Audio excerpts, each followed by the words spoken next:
Halo rekan-rekan pembelajar dan calon pemimpin pariwisata masa depan. Selamat datang di sesi eksplanasi kita kali ini. Mari kita selami topik ini bersama-sama ya. Hari ini kita tidak cuma akan membahas teori-teori kering yang membosankan, sama sekali tidak. Kita akan membedah secara mendalam sebuah masterclass eksklusif yang diangkat langsung dari diktat pariwisata berbasis masyarakat. Sebagai pengajar Anda hari ini, jujur saja, saya sangat antusias untuk memandu Anda memahami kerangka kerja 9 langkah atau 9 Step Framework dari Hamzah dan Khalifah.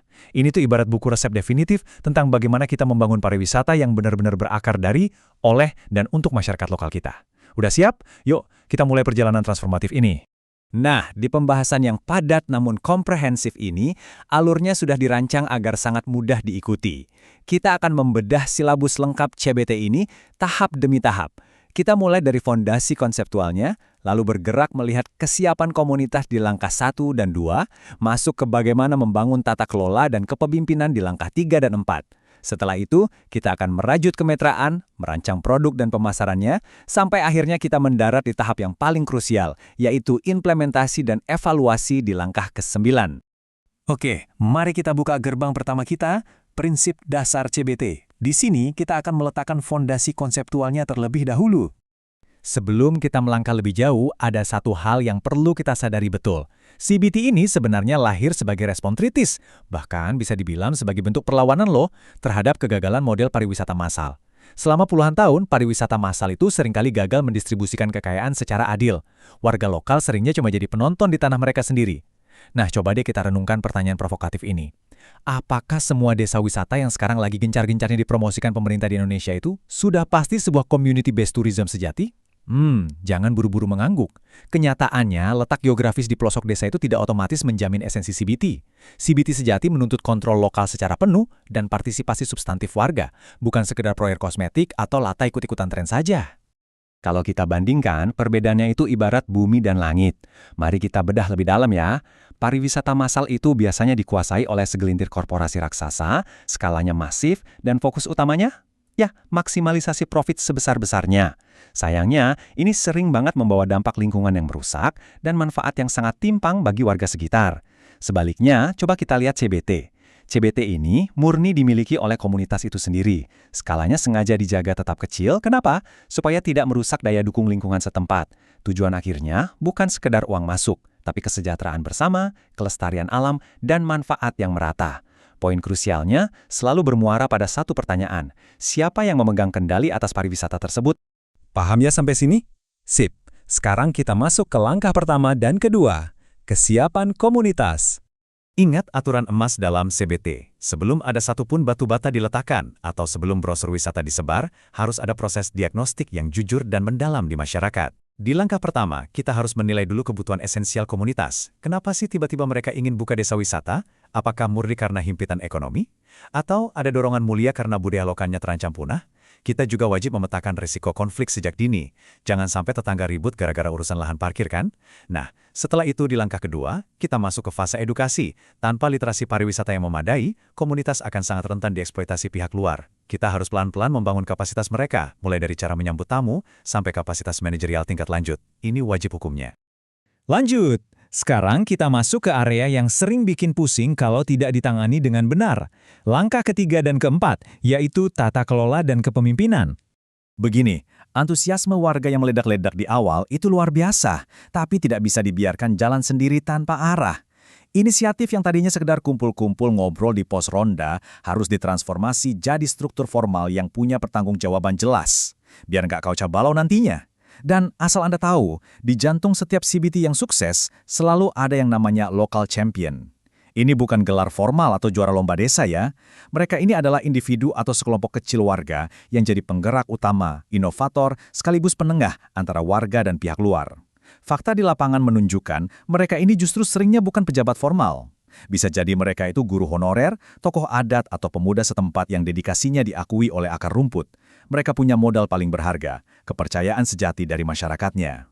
Tapi, sebagai orang yang mendalami CBT, kita harus ekstra waspada terhadap satu penyakit mematikan ini, elite capture.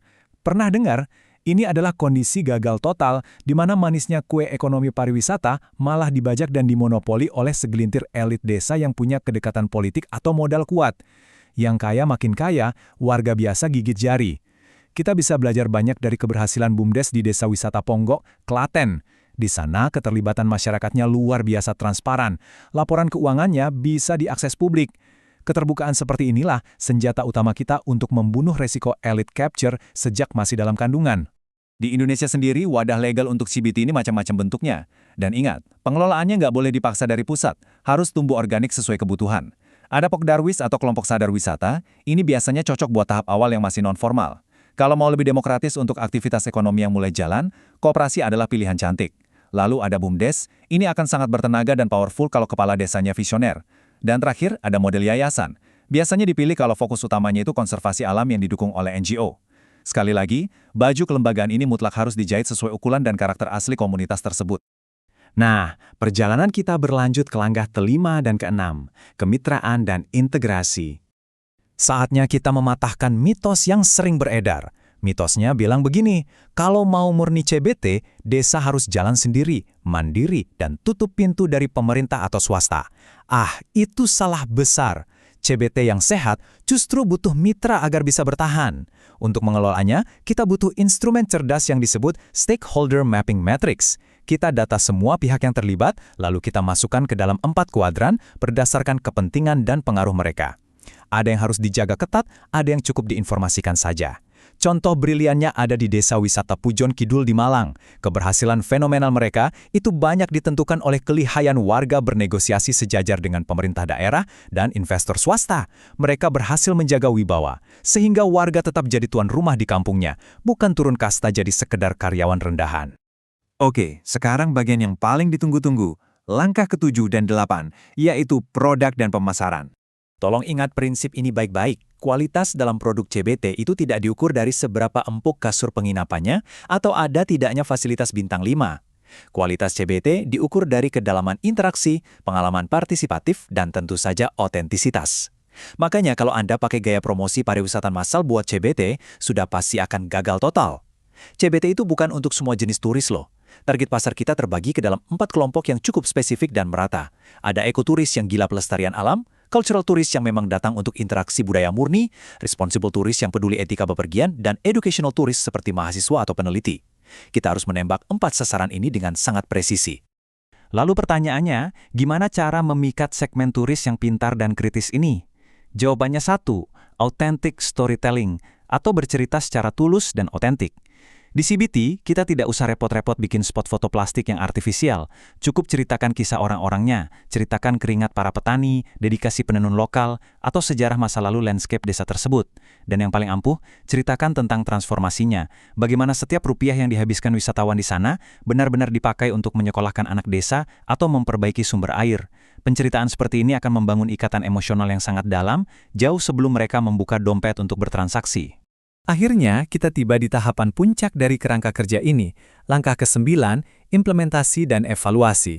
Seringkali orang salah paham, dikiranya implementasi CBT itu puncaknya ada di acara potong pita oleh bupati, lalu selesai. Sama sekali tidak. Implementasi CBT adalah proses panjang yang napasnya harus dijaga terus-menerus. Dan ini butuh evaluasi konstan. Komunitas harus rajin memonitor 4 indikator secara ketat.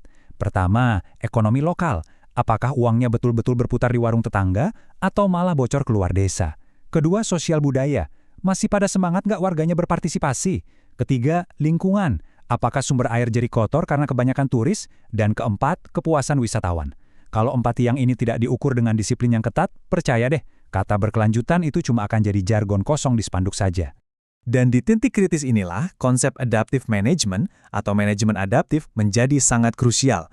Konsep ini mengajarkan kita untuk tidak kaku. Anggaplah setiap aturan di desa wisata itu sebagai sebuah hipotesis yang terus diuji di lapangan. Pengurus CBT nggak boleh gengsi buat ngaku salah atau mengubah strategi. Misalnya, kalau tiba-tiba kualitas air sungai menurun karena overkapasitas turis, atau mulai muncul gosip-gosip pembagian uang yang nggak adil antar RT, pengelola harus berani ambil sikap hari itu juga. Entah itu dengan membatasi kuota kunjungan harian atau merombak sistem tiket. Kecepatan dan keberanian beradaptasi berdasarkan realita lapangan inilah yang membuat sebuah desa wisata bisa berumur panjang. Jadi, kalau kita harus menarik satu benang merah dari seluruh masterclass kita ini, semuanya terangkum indah dalam satu pemikiran ini. CBT bukanlah sebuah produk pariwisata yang statis, melainkan sebuah proses yang hidup, terus bernapas, terus berkembang, dan menuntut proses belajar serta adaptasi yang tanpa henti. Ini sebetulnya adalah sebuah siklus pemberdayaan manusia yang tidak ada garis finishnya. Sebagai penutup dari sesi eksplanasi akademik kita hari ini, saya ingin meninggalkan sebuah tantangan untuk Anda semua. Pengetahuan teoretis dan praktis setajam ini akan sangat mubazir kalau cuma mengendap di otak, di kertas ujian, atau di ruang kelas. Sebagai agen perubahan dan calon pemimpin pariwisata, tugas Anda selanjutnya adalah bagaimana Anda akan menerjemahkan ke-9 langkah ini untuk turun langsung ke lapangan dan mengangkat harkat komunitas lokal Anda sendiri. Coba mulai perhatikan sekeliling Anda hari ini, cari siapa lokal champion terpendam di desa Anda, dan mulailah jadi katalisator perubahan itu. Tetap semangat, teruslah memberdayakan, dan sampai jumpa di pembahasan mendalam kita yang selanjutnya.